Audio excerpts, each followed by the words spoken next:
এটা হলো গিয়ে তাদের জন্য একটা শিক্ষা। আমরা যদি মনে করি যে তাদের যদি মান সম্মান থাকে এবং বাংলাদেশের বিপ্লবী যে একটা অভ্যুত্থান আমাদের যে হয়েছে, এই অভ্যুত্থানের প্রতি যদি তাদের সামান্যতম যদি কোনো দায়বদ্ধতা এবং তাদের সম্মান থাকে, তাহলে আমরা বলবো যে মুজিববাদের লেসপেন্সারি তারা করা বাদ দিয়ে দেখ। কারণ এই নতুন স্বাধীন বাংলাদেশে মুজিববাদের কোনো লেসপেন্সারি বাংলাদেশে হলো থাকতে পারবে না এবং কোনো প্রচার প্রচারণা করতে পারবে না। এটা আমাদের স্পষ্ট বক্তব্য।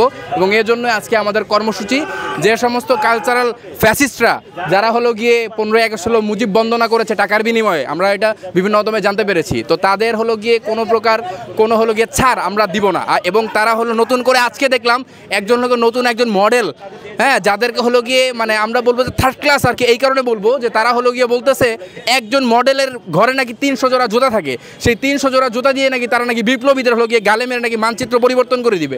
আমরা বলতে চাই নতুন যে বাংলাদেশ হয়েছে, নতুন যে মানচিত্র হয়েছে, এখানে তাদের অস্তিত্ব থাকবে কিনা এটা নিয়ে যেন তারা চিন্তা করে, বিপ্লবীদের অবস্থান থাকবে কিনা এটা নিয়ে তাদের চিন্তা করার কোনো প্রয়োজন নেই। আশা করি আমাদের দেশের কিছু সুশীল সমাজ, এলিট সমাজ, যারা তথাকথিত সুশীল এবং এলিট সমাজ, যারা ফেসবুকে বিনম্র শ্রদ্ধা জানিয়েছে এই 15 আগস্টে আমাদের ফেসবুকের মাধ্যমে যে মুজিবের কাছে 15 আগস্টে ইয়া বানানোর চেষ্টা করা, মুজিবকে আবার আইকনিক হিসেবে বাংলাদেশে আনার চেষ্টা করা, এবং তারা আমাদের এই যে ভাইদের রক্ত সেটাকে সম্পূর্ণরূপে কী করেছে, অস্বীকার করার চেষ্টা করেছে, বিপ্লবকে অস্বীকার করেছে। আমরা এমনও দেখেছি যে যারা 24 জুলাইয়ে অগ্রণী ভূমিকা পালন করেছে, আমাদের অনেক অ্যাক্টরস এবং যারা অভিনেতা অভিনেত্রী সাংবাদিক সংবাদকর্মী, তারা 24 জুলাইয়ে যারা অগ্রণী ভূমিকা পালন করেছে, তারাও এই বছর এই 15 আগস্ট মুজিবকে নিয়ে পোস্ট দিয়েছে, তারা বিনম্র শ্রদ্ধা জানিয়েছে।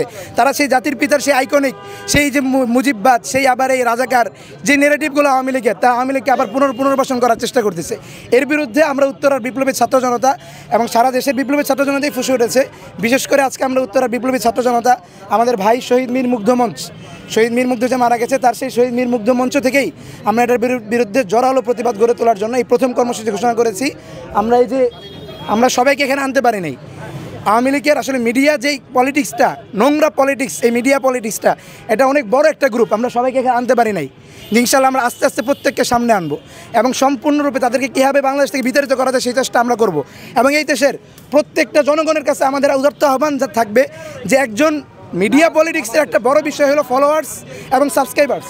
আমরা চাবো যে এখন থেকে পুরো বাংলাদেশের প্রত্যেকটা লোক সরাসরি প্রত্যেকটা ফেসবুক পেজ এবং ফেসবুক আইডির বিরুদ্ধে ব্লগ দেওয়া শুরু করবে এবং রিপোর্ট করা শুরু করবে। ঐক্যবদ্ধভাবে সবাই একসাথে রিপোর্ট করলে একটা আইডি থাকবে না। আমরা অনলাইন প্ল্যাটফর্ম থেকে এদেরকে একদম ফিনিশ করে দিতে চাই।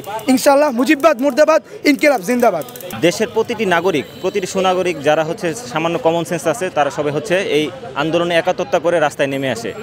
কিন্তু ওই সময় তারপরেও কিছু মানুষ ছিল যারা হচ্ছে ওই সাময়িক ক্ষোভ থেকে বাঁচার জন্য হচ্ছে তারা এই আন্দোলনকারীদের পক্ষে কথা বলে, কিন্তু মূলত তারা আসলেই মানে মনে প্রাণে আওয়ামী লীগ, কিন্তু উপরে উপরে হচ্ছে বিরোধী, এই ভাবটা তারা হচ্ছে দেখাচ্ছিল। তো এই যে তাদের মূল উদ্দেশ্য ছিল হচ্ছে আস্তে আস্তে অত্যন্ত বিচক্ষণভাবে, খুবই হচ্ছে তীক্ষ্ণভাবে হচ্ছে আওয়ামী এজেন্ডাকে বাস্তবায়ন করা এবং মুজিববাদকে, আওয়ামীবাদকে যতটা গ্লোরিফাই করা যায়। এবং তারই একটি হচ্ছে তাদের এই পদক্ষেপ বা প্রথম পদক্ষেপ ছিল হচ্ছে এই গত 15 আগস্টে হচ্ছে মুজিববাদকে গ্লোরিফাই করা। যারা ভাবে মুজিববাদ, আওয়ামী লীগ এটা হচ্ছে দুইটা আলাদা এন্টিটি, তারা তো আসলে তারা জানেই, তারা হচ্ছে ইচ্ছা করে এটা করতেছে। এই যারা আজকে মুজিববাদকে গ্লোরিফাই করতেছে, তারা যে একটা সময় আওয়ামী লীগকে বা শেখ হাসিনাকে গ্লোরিফাই করবে না, এটার কোনো নিশ্চয়তা নাই। তাই এটার প্রতিবাদ স্বরূপই হচ্ছে আমরা একটি প্রতীকী কর্মসূচি এখানে দিয়েছি, একটা প্রোগ্রাম দিয়েছি। এবং ভবিষ্যতে যারা হচ্ছে মুজিববাদকে গ্লোরিফাই করতে যাবে, যারা আওয়ামী লীগকে গ্লোরিফাই করতে যাবে, আমরা তাদের বিরুদ্ধে সবসময় এরকম অ্যাকশন নেব, এরকম প্রতিবাদ কর্মসূচি রাখবে। আমরা কখনোই ফ্যাসিস্টকে ফিরে আসতে দেব না, সেটা হোক চেতনাগতভাবে অথবা সরাসরি শাসনের ক্ষেত্রে। এটাই।